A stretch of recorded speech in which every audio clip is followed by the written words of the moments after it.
ചേട്ടാ ഇപ്പൊ എല്ലാവരും ഈ ടൈല് പശ വെച്ച് തന്നെ ഒട്ടിക്കുന്നത് പറയാനുള്ള കാരണം എന്താ? പണ്ടൊക്കെ നമുക്ക് 2x2 സൈസ് താഴെയുള്ള, അതായത് 2 അടി താഴെയുള്ള ടൈലുകളാണ്. ഈ ടൈല് ബോഡി മേക്ക് ചെയ്തിരിക്കുന്നത് സെറാമിക് ബോഡിയിലായിരുന്നു. സെറാമിക് ബോഡി എന്ന് പറയുമ്പോഴത്തേക്കും ലിക്വിഡ് അബ്സോർബ് ചെയ്യാൻ കപ്പാസിറ്റി ഉള്ള ടൈലുകളാണ്.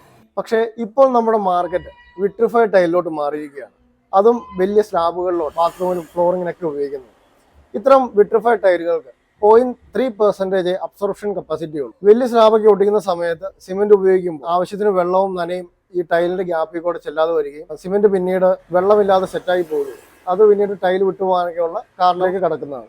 ഈ ഒരു പ്രശ്നം കൊണ്ടാണ് ടൈൽ കമ്പനികൾ ടൈൽ പശ ഇപ്പോൾ പ്രിഫർ ചെയ്യുന്നത്. ടൈൽ മേടിക്കുന്ന സ്ഥാപനത്തിൽ നിങ്ങൾ ചെല്ലുമ്പോൾ ചോദിച്ച് മനസ്സിലാക്കി ടൈൽ പശകൾ പർച്ചേസ് ചെയ്യുക. അപ്പോൾ നമുക്ക് പിന്നീട് ഉണ്ടാകുന്ന ഇത്തരത്തിലുള്ള വിള്ളലുകൾ, വിട്ടുപോകുന്ന അവസ്ഥകളൊക്കെ നമുക്ക് സോൾവ് ആക്കാൻ പറ്റും. ഇനി കോസ്റ്റ് ഒരു പ്രശ്നമാണ്. നമുക്ക് ഒത്തിരി ബഡ്ജറ്റ് ഇല്ല എങ്കിൽ സിമെന്റിൽ തന്നെ നമുക്ക് ടൈൽ ലേ ചെയ്യാം. അങ്ങനെയുള്ള അവസരത്തിൽ നമുക്ക് ഉപയോഗിക്കാവുന്ന ലാറ്റിഗ്രേറ്റ് ഒരു പ്രൊഡക്റ്റാണ് സൂപ്പർ സെറ്റ് എന്നുള്ള ഈ പ്രൊഡക്റ്റ്. ഇത് ഉപയോഗിച്ചാൽ ബോണ്ടിങ് കൂടും. ടൈൽ സംബന്ധമായിട്ടുള്ള പ്രൊഡക്റ്റുകൾ പർച്ചേസ് ചെയ്യുവാൻ ന്യൂമാൻ കോളേജിനടുത്തുള്ള നോവ സാനിറ്ററി തീർച്ചയായും സന്ദർശിക്കുക.